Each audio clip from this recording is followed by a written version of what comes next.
Hello guys, I am Chanchal BMS second prof student. Welcome back my channel BMS with चंचल। सो देखो guys, आज की video में मैं बताने वाली हूँ अपने बारे में कि मतलब मैंने नीट की जर्नी कहाँ से स्टार्ट करी थी और मेरे कितने नंबर आए हैं और मैंने किस कॉलेज में एडमिशन लिया है। तो वीडियो को लास्ट तक देखो, सब बताऊँगी। सो देखो गाइस, मैंने 11th या 12th में कोई भी नीट की प्रिपरेशन नहीं करी थी क्योंकि मेरी फैमिली बैकग्राउंड में कोई भी मेडिकल से नहीं था। मैं फर्स्ट मेडिकल फील्ड में जाने वाली मैं फर्स्ट हूँ मेरी फैमिली में। तो मुझे किसी ने गाइड नहीं किया ना, मुझे कुछ पता था कि नीट जैसी भी कोई एग्ज़ाम होती है। ये रियल बता रही हूँ मैं, मुझे बिल्कुल भी नॉलेज नहीं था, और नॉलेज था भी तो ऐसा पता था कि हाँ हो जाएगा, मतलब आफ्टर 12th ड्रॉप लेके दे देंगे, ऐसा ऐसा पता था मुझे। बट मैंने इसी के कारण अपना 11th बर्बाद किया, 12th बर्बाद किया। देन फिर मैंने मुझे थोड़ा सा नीट का नॉलेज मिला। फिर मैंने ड्रॉप लेने का सोचा कि मैं एक साल तैयारी करके देखती हूँ कि मेरे नीट में कितने मार्क्स आते हैं, ठीक है।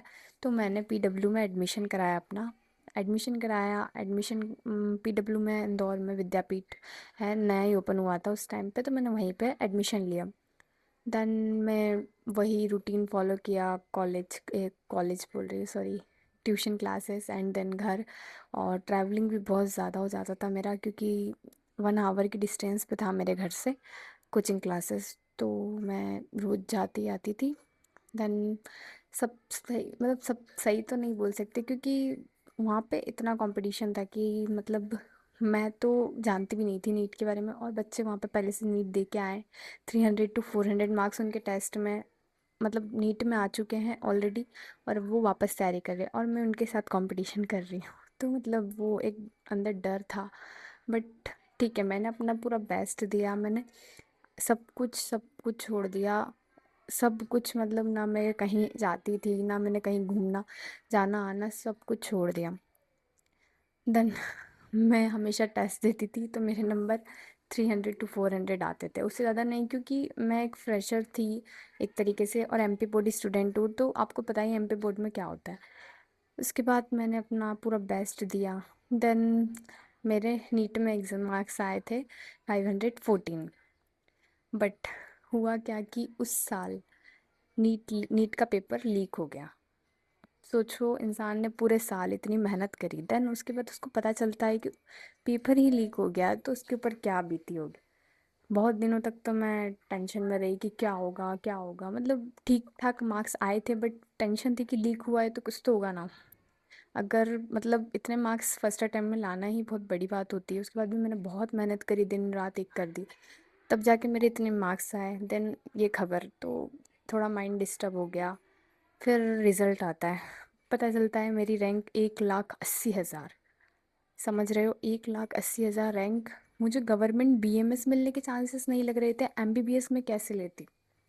प्राइवेट एमबीबीएस का तो कट ऑफ ही उस साल 550 गया था।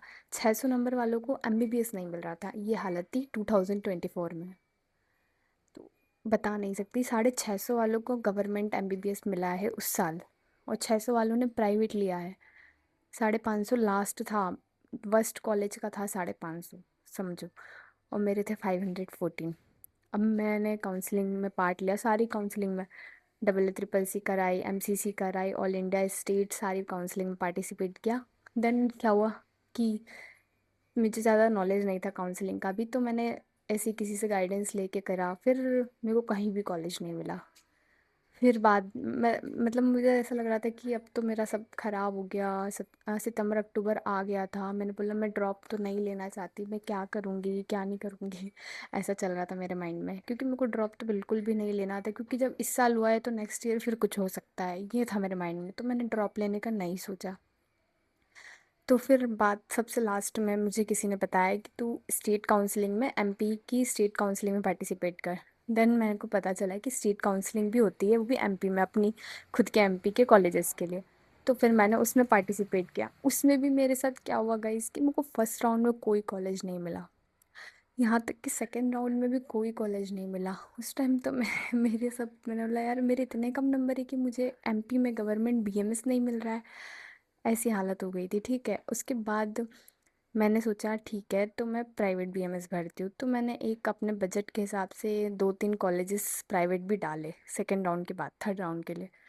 बट थर्ड राउंड में मुझे GMC Jabalpur government autonomous ayurvedic college Jabalpur allot हो गया। तो मैं उसी कॉलेज में इतना खुश हो गई। हाँ, माना इतना अच्छा कॉलेज नहीं है, बट मेरे लिए वो बहुत था, क्योंकि मैंने कम से कम 3 से 4 काउंसलिंग कराने के बाद मुझे ये कॉलेज मिलता है। वो भी कब, मुझे नवंबर में अलॉट हुआ था, ये नवंबर में नहीं, अक्टूबर में अलॉट हुआ था। उस टाइम पे दिवाली थी। देन दिवाली के बाद मेरी रिपोर्टिंग थी, तो उसके बाद मैंने उसमें रिपोर्टिंग कराई। वहाँ पे मैं गई, फिर जो मेरा दिमाग खराब हुआ है गाइस, मैं क्या बताऊँ। वहाँ पे जाने के बाद पता चल रहा है वो कॉलेज ऐसे गांव साइड का एरिया था कि कभी देखा नहीं। इंदौर में रहने वाले तो जबलपुर जैसा शहर, मतलब माना शहर अच्छा है, बट जो वो कॉलेज का एरिया है वो बहुत बहुत बेकार था। वहीं मुझे ऐसा लगा कि मैं नहीं जाती, नहीं लेती एडमिशन। बट फिर मैंने याद किया कि बहुत मुश्किलों से मिला है, ठीक है, अब मैं नहीं छोड़ सकती, और नवंबर का महीना आ गया है, अब मैं कहीं नहीं जा सकती। देन फिर मैंने एडमिशन लिया और आज मैं पढ़ रही हूँ, कोई इशू नहीं है। तो गाइस आप लोग भी करवाओ, लास्ट तक करवाओ काउंसलिंग, कभी ना कभी कोई ना कोई कॉलेज तो आपको मिल जाएगा आपके मार्क्स के अकॉर्डिंग। ठीक है, तो बस यही मेरी स्टोरी थी। अगर आपको अच्छी लगी हो तो आप सब्सक्राइब ज़रूर कर देना। मेरा टारगेट है 1K सब्सक्राइबर, तो हेल्प कर दो यार, जल्दी जल्दी सब्सक्राइबर बढ़वा दो। ठीक है, तो मिलते हैं नेक्स्ट वीडियो में अच्छी स्टोरी के साथ। Bye bye.